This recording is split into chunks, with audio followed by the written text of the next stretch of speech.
Coba dibayangin, ada satu algoritma yang bisa belajar apapun. Serius, apapun.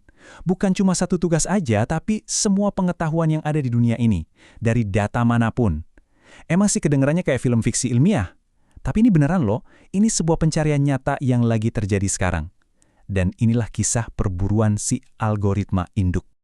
Oke, kita mulai dari yang dekat-dekat aja ya. Kalian pernah nggak sih lagi asik pakai HP atau laptop, terus kepikiran, sebenarnya apa ya kekuatan rahasia di balik semua teknologi canggih yang kita pakai tiap hari ini? Di balik Google, Amazon, bahkan smartphone di tangan kalian itu? Jawabannya, machine learning. Yap, pembelajaran mesin. Dia ini yang kerja diam-diam di belakang layar. Misalnya nih, nyaringin email-email spam yang masuk. Terus dia juga yang ngintipin selera kamu buat ngasih rekomendasi film atau serial yang udah pasti bakal kamu tonton maraton. Dia juga yang ngecek data lalu lintas real time biar kamu bisa nemu jalan pulang tercepat. Dan bahkan, percaya atau enggak, dia juga ikut andil jadi mak comblang buat jutaan pasangan lewat aplikasi kencan. Gila kan? Intinya, machine learning tuh ada di mana-mana, diam-diam ngebentuk dunia kita. Nah, biar ngerti kenapa ini revolusioner banget, kita harus mundur dikit. Coba kita lihat cara kerja program komputer zaman dulu. Intinya tuh, program-program itu dibangun pakai logika yang kaku banget. Manusia, si programmer, harus nulis setiap aturan, setiap jika ini, maka itu. Ngasih tahu komputer persis apa yang harus dilakuin di setiap kemungkinan. Ya bayangin aja kayak nulis resep masakan, tapi super-duper detail. Masalahnya muncul pas kita berhadapan sama dunia nyata. Dunia nyata kan ribet, berantakan, dan nggak bisa ditebak. Coba aja bayangin bikin resep buat ngenalin muka orang atau nerjemahin bahasa. Wah, resepnya bisa jadi panjang dan bercabang banget, sampai mustahil buat ditulis manusia. Nah, inilah yang disebut monster kompleksitas. Nah, disinilah machine learning datang dan membalikkan semuanya. Lihat deh bedanya. Kalau di pemrograman biasa, kita kasih komputer aturan. Kalau di machine learning, kita kasih komputer data plus hasil yang kita mau. Terus komputernya nulis aturannya sendiri. Gila kan? Ini bukan sulap ya. Komputer itu pada dasarnya nemuin pola-pola yang kesembunyi di dalam data, terus ngubah pola itu jadi algoritma. Jadi dia belajar dari pengalaman, bukan cuma ngikutin perintah. Jadi intinya tuh gini, machine learning itu soal mengotomatiskan proses penemuan. Gini deh, biar gampang.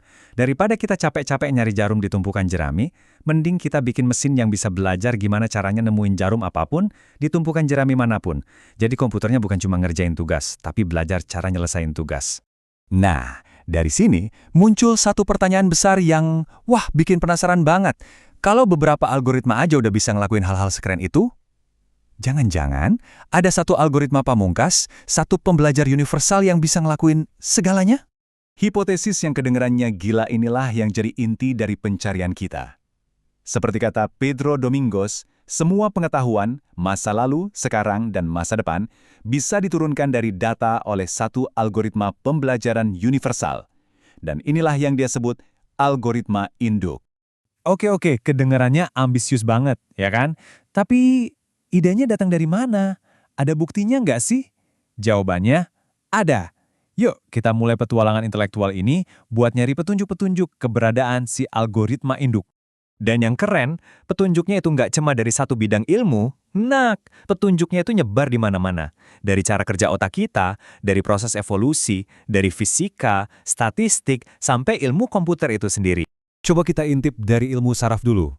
Otak kita nih yang canggihnya minta ampun, ternyata kayaknya nggak punya departemen khusus buat tiap tugas. Dia fleksibel banget. Ada satu eksperimen gokil. Para ilmuwan nyoba nyambungin saraf mata seekor musang ke bagian otak yang harusnya buat ngedengar. Hasilnya, bagian otak pendengarannya itu belajar buat melihat. Ini nunjukin kalau jangan-jangan di otak kita tuh cuma ada satu algoritma pembelajaran universal. Petunjuk berikutnya mungkin yang paling kuat, datang dari alam. Coba deh pikirin soal evolusi. Evolusi itu kan sebenarnya algoritma pembelajaran raksasa. Cuma pakai satu mekanisme simpel, seleksi alam, dan satu jenis data, yaitu DNA, dia berhasil belajar dan nyiptain semua makhluk hidup yang super beragam yang kita lihat sekarang. Dari sesuatu yang simpel bisa jadi super kompleks. Luar biasa. Emang sih ada cara lain, namanya rekayasa pengetahuan. Jadi para ahli nyoba masukin semua pengetahuan ke komputer satu persatu. Manual gitu. Tapi ya gitu, cara ini kaku banget, gampang error kalau ketemu hal baru. Beda sama machine learning yang justru nyari prinsip dasar dari belajar itu sendiri. Jauh lebih kuat, jauh lebih bisa beradaptasi. Oke, petunjuknya keren-keren. Tapi sekarang kita ngomongin yang lebih penting.